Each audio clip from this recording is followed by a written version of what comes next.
Bonjour, soyez les bienvenus pour cette nouvelle édition de votre journal de 15h, au sommaire de l'actualité. À la une dans l'actualité nationale, le président Guelleh a présidé les travaux du Conseil des paix et participé au forum du Maeb à Addis Abeba.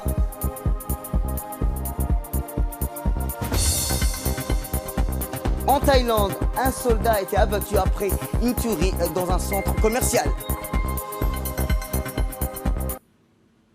C'était les titres. Merci si vous nous rejoignez. Je vous le disais toujours, en marge de ce sommet de l'Union africaine, le chef de l'État, son Excellence Ismaël Omar Guelleh, a présidé le Conseil de paix et de la sécurité de l'Union africaine. La situation préoccupante libyenne et la crise du Sahel. Ces enjeux sécuritaires ont été au cœur des discussions pour proposer d'une seule voix une solution à la crise en Libye et le Sahel. Un Sahel qui cristallise aujourd'hui les enjeux à la fois sécuritaires, écologiques et démographiques internationaux, l'une des plus vulnérables au monde.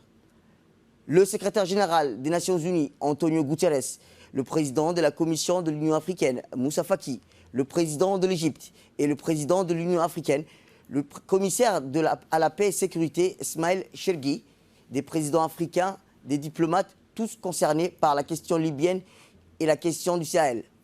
Cela traduit, rappelons-le, la détermination des Africains et aussi la détermination à prendre l'initiative, déterminer son destin et de relever les défis de la paix, de la démocratie et de la sécurité.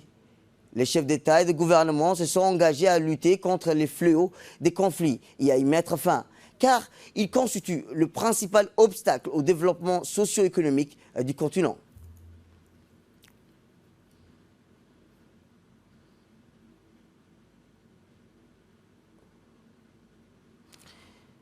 Le chef de l'État a prononcé un important discours lors de l'ouverture des travaux du Conseil paix et la sécurité de l'Union africaine que je vous propose de l'écouter. Monsieur le chef d'État et de gouvernement, Excellence Monsieur Antonio Guterres, secrétaire général des Nations Unies, Monsieur Moussa Faki Mohamed, président de la Commission, et Monsieur Ismail Chergui, commissaire à la paix et à la sécurité de l'Union africaine, Monsieur le Président de l'Assemblée générale des Nations Unies, Mesdames et Messieurs, permettez-moi à l'entame des meilleurs propos de remercier mon frère, le Premier ministre de la République fédérale et démocratique d'Éthiopie, le Dr Abiy Ahmed, ainsi que son gouvernement pour l'accueil chaleureux dont j'ai fait l'objet depuis mon arrivée dans cette belle ville d'Addis Abeba. Je souhaiterais également adresser mes vifs remerciements à la Commission de l'Union africaine pour l'excellente organisation de ce sommet du Conseil de paix et de sécurité sur la Libye et le Sahel. Enfin, avant de commencer nos discussions, je voudrais en votre nom et au mien propre renouveler nos sentiments fraternels de solidarité et de compassion, car l'année 2019 fut très meurtrière au Sahel et dans les régions du lac Tchad en raison de la multiplication des attaques des groupes terroristes.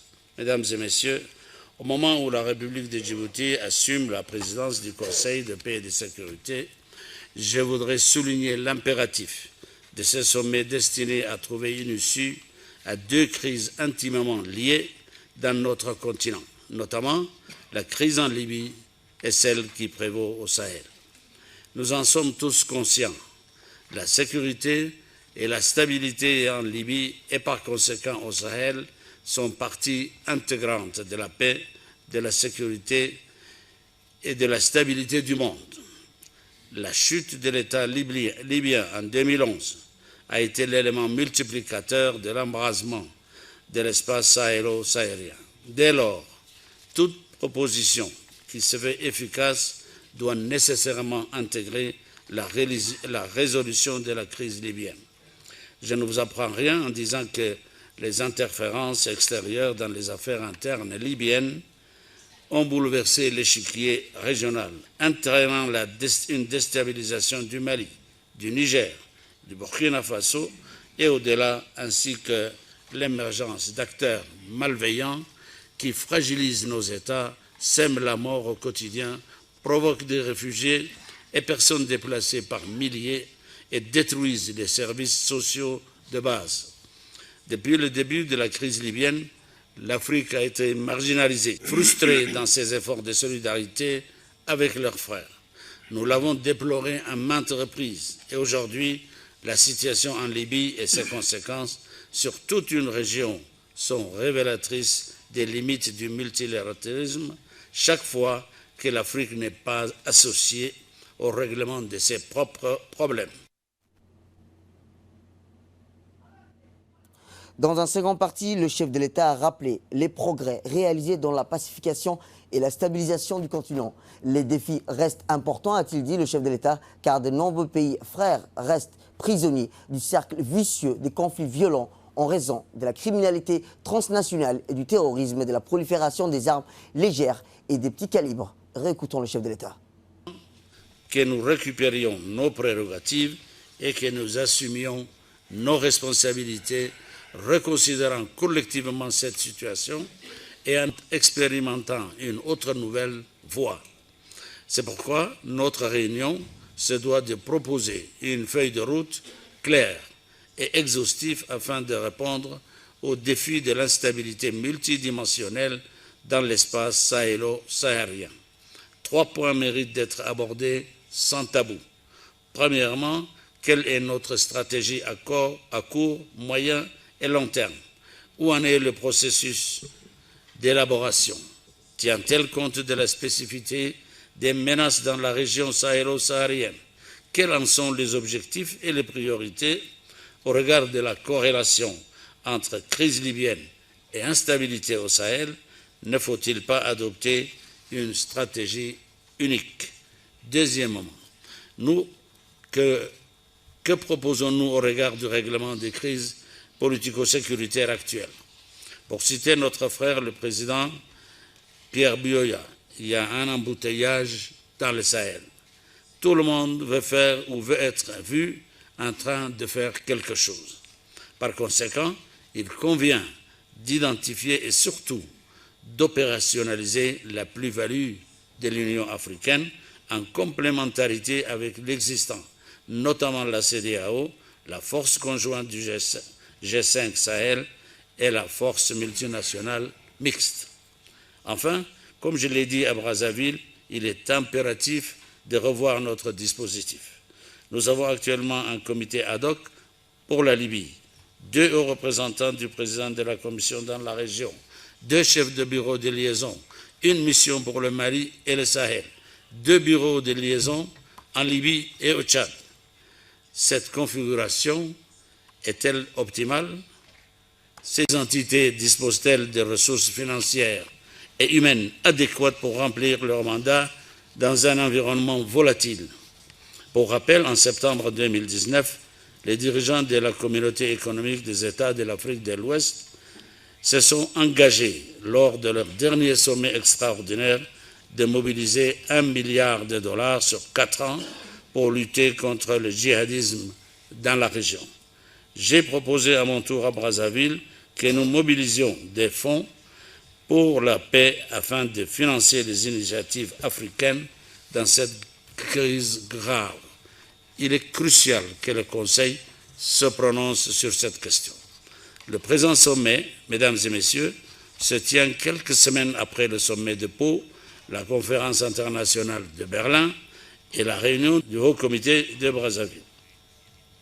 Il convient de saluer toutes ces initiatives et particulièrement la coalition du Sahel, issue de la déclaration conjointe des chefs d'État du G5 Sahel et de la République française, qui comprend 4 piliers, notamment la lutte contre le terrorisme, le renforcement des capacités militaires, l'accompagnement pour le retour de l'État et de l'administration et enfin l'assistance au développement, tout en mettant en relief la centralité de l'Afrique.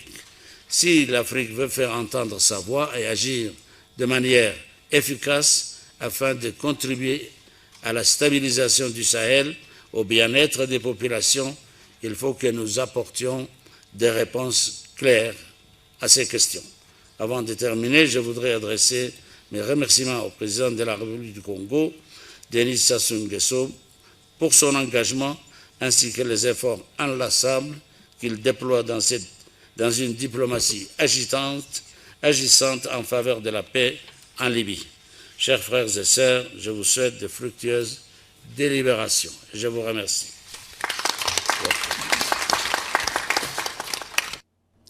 Toujours en marge du 33e sommet ordinaire de l'Union africaine, le président de la République, son Excellence Ismaïl Omar Guelleh, a pris part au 29e sommet du Forum des chefs d'État et de gouvernement du Maghreb, qui s'est ouvert hier en début d'après-midi. Le forum était présidé par le président du Tchad, M. Idriss Déby Itno, qui a présenté son bilan durant sa présidence à la tête du Maghreb, puis a félicité les États membres pour leur soutien continu par des contributions et leur volonté de participer au processus du Maghreb. Les discussions des officiels ont porté sur l'état des économies africaines et le renforcement de la démocratie, de la gouvernance et la gestion économique, le développement socio-économique, tout cela dans une coopération sud-sud et développer une approche novatrice et mise en œuvre par les Africains pour l'Afrique. Les questions à l'ordre du jour ont porté plutôt d'abord sur la remise du rapport sur l'héritage de l'ancien président du Forum du Maghreb, qui était le président kenyan Uhuru Kenyatta, l'adhésion du Seychelles et du Zimbabwe, et la fin du mandat du président tchadien, laissant la présidence de cette noble institution au président de l'Afrique du Sud pour un mandat de 2 ans, et enfin l'élection d'une nouvelle Troïka. La République de Djibouti a présenté son rapport qui a porté sur la décentralisation financière, ou comment les collectivités territoriales sont autonomes, économiques et financières, véritable moteur du changement pour l'Afrique, rapprochant les Africains vers un idéal commun.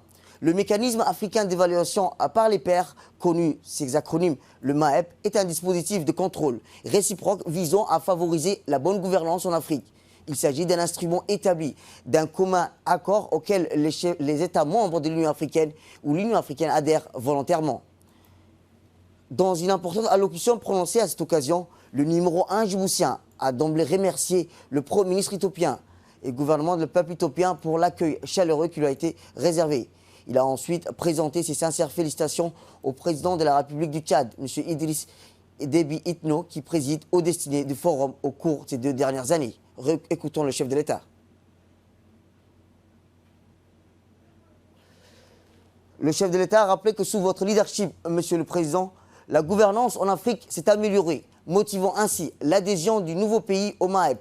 En effet, dans le cadre de la poursuite de la revitalisation et la redynamisation de la rénovation du MAEP, initiée par notre frère Uhuru Kenyatta, président du Kenya, que vous avez conduit avec succès. Notre organisation a franchi de nouvelles étapes, a déclaré le chef de l'État. Le MAEP intègre aujourd'hui l'Union africaine et a ainsi élargi son mandat au suivi de la mise en œuvre de l'agenda 2063 de l'Union africaine, des objectifs de développement durable, l'ODD, la production du rapport sur la gouvernance en Afrique et l'organisation du symposium international de la jeunesse sont autant d'acquis enregistrés sous votre leadership. Je tiens également à féliciter mon frère Cyril Ramaphosa, président de l'Afrique du Sud, qui vient de prendre la présidence de notre forum. Je lui souhaite un plein succès. Dans un second parti, le chef de l'État a souligné l'importance de la décentralisation comme un processus continu, mais qui doit se faire étape par étape. Le chef de l'État a déclaré, je cite, « Tous ces préalables, nous avons pu organiser pour la première fois dans l'histoire de notre pays des élections régionales, communales en 2006. Cette date historique marque une étape importante et décisive dans l'enracinement du processus de décentralisation de notre pays. L'engouement et l'intérêt suscités par ces élections auprès plutôt de la population ont marqué tous les esprits dans le sens où la participation des candidats indépendants non affiliés à des partis politiques, le non-cumul de mandats, un quota obligatoire en faveur des femmes, le type de système électoral retenu, proportionnel, ont grandement contribué à l'enracinement de la démocratie locale. Il y a lieu de noter que les élections régionales et communales sont organisées toutes les 5 ans, c'est-à-dire de janvier 2012 en février 2017. Revenons à Djibouti, où le ministre de la Défense chargé des relations avec le Parlement, M. Hassan Omar Mohamed, a reçu aujourd'hui la visite de travail du vice-ministre de la Défense de la République du Tchèque, M. Tomáš Kopecký. Le vice-ministre tchèque était accompagné de l'ambassadeur tchèque, M. Pavel Majket, ainsi qu'une délégation d'hommes d'affaires. Côté djiboutien, le chef d'état-major de la défense par intérim, le général de brigade Taher Mohamed Ali, le chef d'état-major de la gendarmerie nationale, le colonel Zakaria Hassan Adel, ainsi que le commandant de la garde républicaine, le colonel Mohamed Jam Abdoualeh, ont assisté à la rencontre. Après le traditionnel échange des salutations au cours duquel le ministre de la Défense a souhaité la bienvenue au vice-ministre tchèque, ce dernier a remercié M. Hassan Omar Mohamed de l'avoir reçu et exprimé le plaisir éprouvé suite à cette rencontre. Puis, M. Thomas Kopecsny a partagé le souhait de voir se développer plutôt les relations entre les deux pays, annonçant l'établissement d'une coopération en matière de défense qui va dans le sens de cette volonté de renforcer du partenariat entre nos deux nations.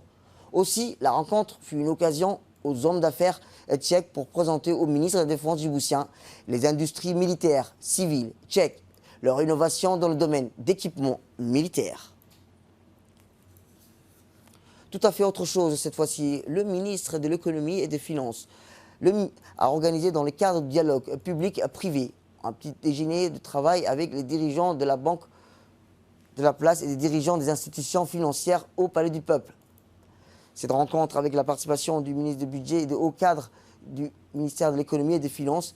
Les thèmes de discussion ont porté sur le principal sur la réforme de la modernisation du secteur bancaire et financier. Le ministre a fait un rappel de toutes les initiatives et les études que le gouvernance et entreprendre afin que le secteur bancaire et financier contribue encore plus au financement de l'économie nationale.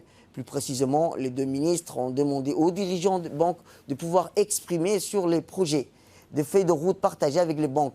Le ministre de l'économie a informé les dirigeants des banques de la gouvernement et décidé de prendre ses responsabilités en matière de réglementation, de gouvernance et de facilitation de l'environnement du secteur privé en général, plus particulièrement pour les secteurs bancaires. Les objectifs principaux visés sont la mobilité plus épargne nationale et celle de la diaspora, moderniser les systèmes de paiement et de règlements, orienter le financement vers l'économie nationale, développer le secteur d'assurance par la diversification de l'offre et améliorer les cadres règlements, la supervision du secteur, mettre en place un cadre pilotage et de suivi de la réforme du secteur bancaire et financier. Les banques, ou sont l'État, ou sont les secteurs financiers, les secteurs privés, je crois qu'il n'y a même pas d'économie. Donc l'économie, c'est nous tous qui sommes sur cette table.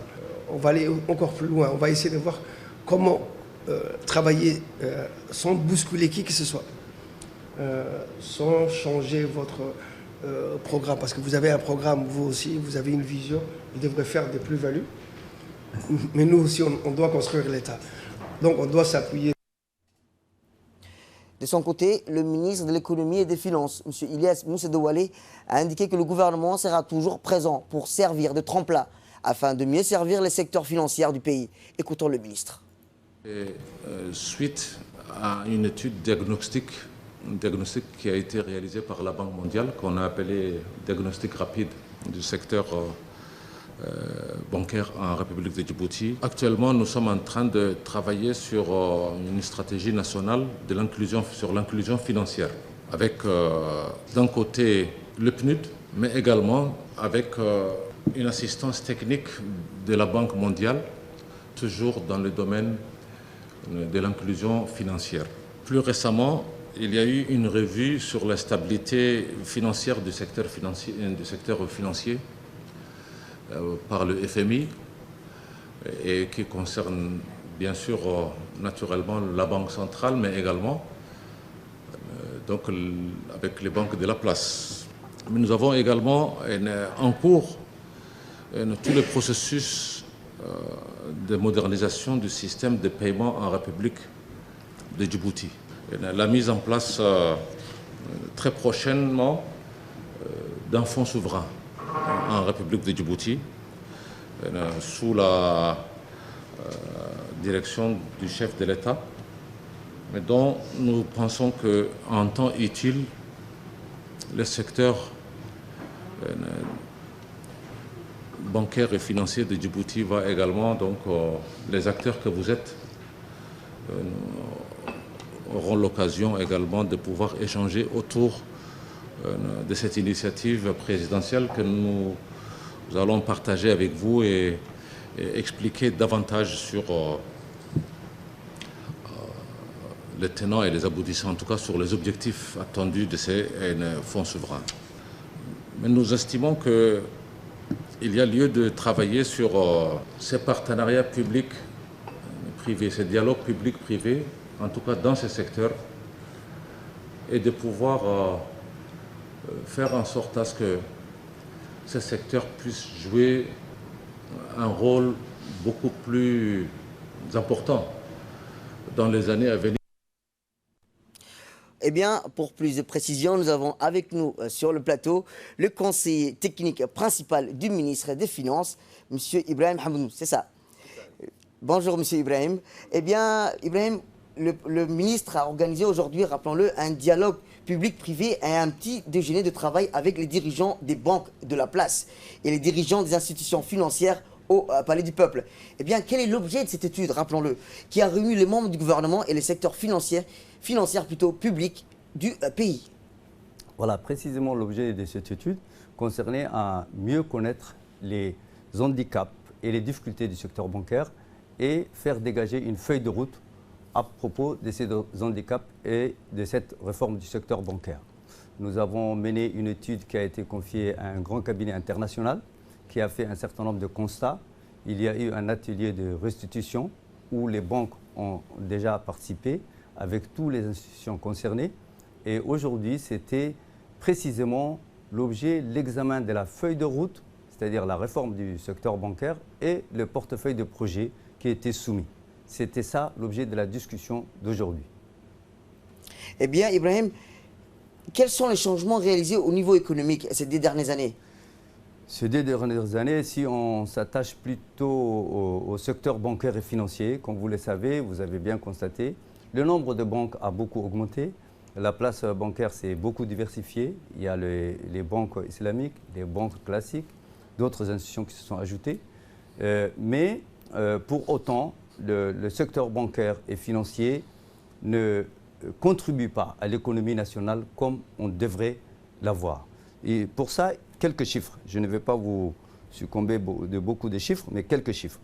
Nous constatons, l'étude a fait constater que le taux de transformation des dépôts des Djiboutiens, c'est 30%. C'est-à-dire que quand 100 francs sont déposés, les banques renvoient à l'économie pour des raisons diverses et variées, 30 francs, c'est-à-dire un tiers.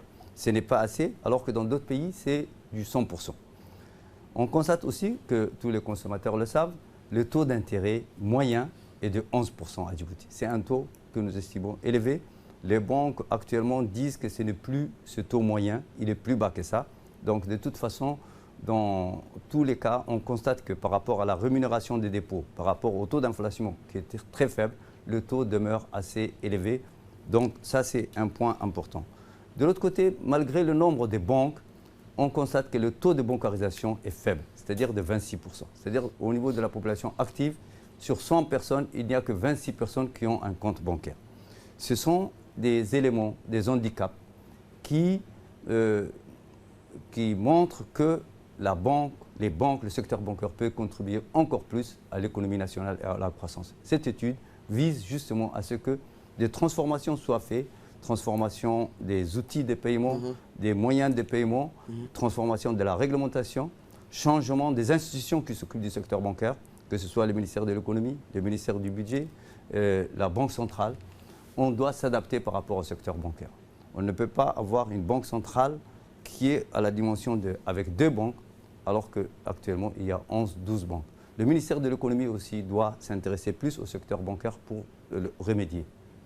Eh bien, Ibrahim, on va un petit peu s'atteler pour la question suivante. Comment se porte actuellement la scène économique et financière générale du pays? On dirait les banques à Djibouti sont assez liquides, les banques sont assez solides. Il y a une supervision qui est faite, mais qui peut être améliorée. Mais dans tous les pays, le secteur bancaire, quand il se porte bien, il contribue à 1 à 2 ou 3% sur le taux de croissance. Actuellement, nous avons un taux de croissance de 6 à 7, 8% en moyenne. Si les banques faisaient une transformation plus grande, c'est-à-dire injecter plus d'argent sur l'économie nationale, on aurait pu avoir un taux de croissance de l'ordre de 10 à 11%. C'est ça qu'on vise comme objectif et c'est ça qu'il faut qu'on arrive à réussir en modernisant le secteur bancaire et financier. Et enfin, dernièrement, un projet de loi et un projet de texte de fonds souverain que le ministère a défendu est passé à l'Assemblée. Lesquels détailler sur ces projets, un petit peu sur ces fonds qui ont été, sur le texte souverain qui va être passé plus tôt à l'Assemblée nationale. Le fonds souverain de Djibouti est un projet de création d'un véhicule moderne de valorisation des ressources des finances publiques, des ressources de l'État, des établissements publics. Comment mieux valoriser ces ressources qui sont actuellement là? Comment mieux investir?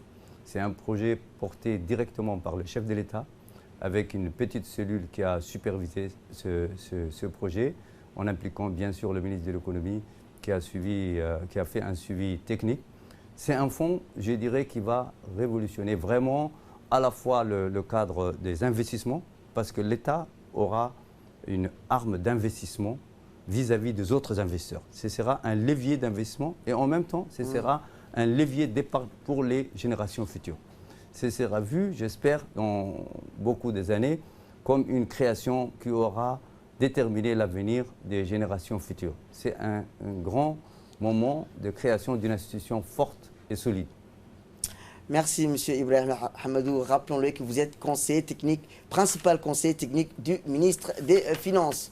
Merci. Autre actualité nationale, sous l'égide du secrétariat d'État à la jeunesse et au sport, la Fédération djiboutienne de cyclisme a organisé la deuxième journée du championnat national du cyclisme 9 km. Le coup d'envoi a été donné hier après-midi par le directeur des sports, Abdel Ali Hassan, et la présidente de la Fédération djiboutienne du cyclisme, Mme Gobé Mahmoud. Une vingtaine de coureurs ont participé à cette course. Le classement de la course suivante, Abder Khair Ousmane avec un chrono de 14 minutes 3 secondes et Ismaël Hussein. Ismaël avec un chrono de 14 minutes et 13 secondes.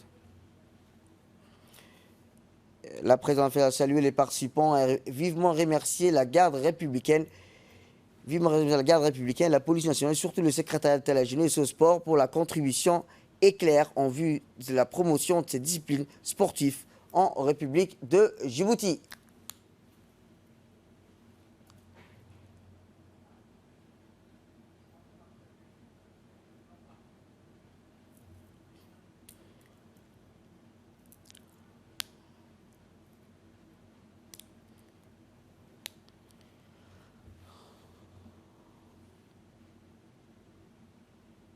Djiboutien de cyclisme avec un jeune comité mais vraiment très dynamique. Donc au passage, je voulais au prime abord féliciter la présidente Gobey et son staff technique. Et par la suite, je voulais vraiment remercier la direction générale de la police nationale à travers le colonel Abdellahi Abdi qui a vraiment mobilisé mais vraiment une équipe qui ont sécurisé les parcours. Et mon colonel, je vous remercie beaucoup. Je tiens aussi à féliciter l'équipe de la garde républicaine. Et au passage, je profite pour féliciter le colonel Mohamed Jama qui a su encadrer, appuyer et financer des jeunes cyclistes et qui maintenant sont l'ossature de l'équipe nationale. Et le colonel Mohamed Jama aussi a mobilisé beaucoup de ressources, des voitures, une ambulance pour la réussite de cette course. Merci aussi mon colonel. Je tiens aussi à remercier le secrétaire d'État à la jeunesse et au sport, son Excellence Hassan Mohamed Kamil, qui a débloqué toutes les fonds financières pour l'organisation et la réussite de cette course. Donc je profite de cette occasion pour dire à l'ensemble des fédérations nationales sportives que le ministère, c'est-à-dire le secrétariat d'État à la jeunesse et au sport, sont aux côtés des structures sportives pour les appuyer dans la réussite de l'organisation des activités sportives. La population djiboutienne et en particulier les jeunes ont besoin beaucoup d'activités, donc il appartient maintenant aux fédérations d'organiser ces activités et la responsabilité d'appui financier, logistique et matériel revient au secrétariat d'État à la jeunesse et au sport. Et cette année, le ministre a donné les instructions et il nous a donné les grandes orientations en matière de développement et de promotion des activités physiques et sportives. Il nous a donné des instructions très claires qui consistent à appuyer dans tous les domaines les fédérations nationales pour qu'ils puissent organiser beaucoup des activités pour notre jeunesse. Actualité internationale à présent. En Thaïlande, un soldat abattu après une tuerie dans un centre commercial. Au moins 27 personnes dont l'assaillant ont été tuées lors d'une tuerie dans un centre commercial du Kora. Le forcené a été abattu par la police dans un centre commercial, à l'intérieur duquel il s'était retranché pour le Premier ministre thaïlandais. Il s'agit d'un acte sans précédent. L'attaque aurait duré près de 17 heures. Un soldat thaïlandais a été abattu aujourd'hui par la police après avoir tué plusieurs personnes. Le bilan officiel est de 27 morts, a déclaré le Premier ministre thaïlandais. L'assaillant identifié par la police comme étant l'adjudant-chef Jakaraputon Thomas et avait relayé son massacre sur Facebook. C'est tout pour cette édition. Merci à vous de nous avoir suivis. Restez avec nous pour la suite de nos programmes télévisés. Prochain retrouvailles, c'est dans l'édition de 22 h.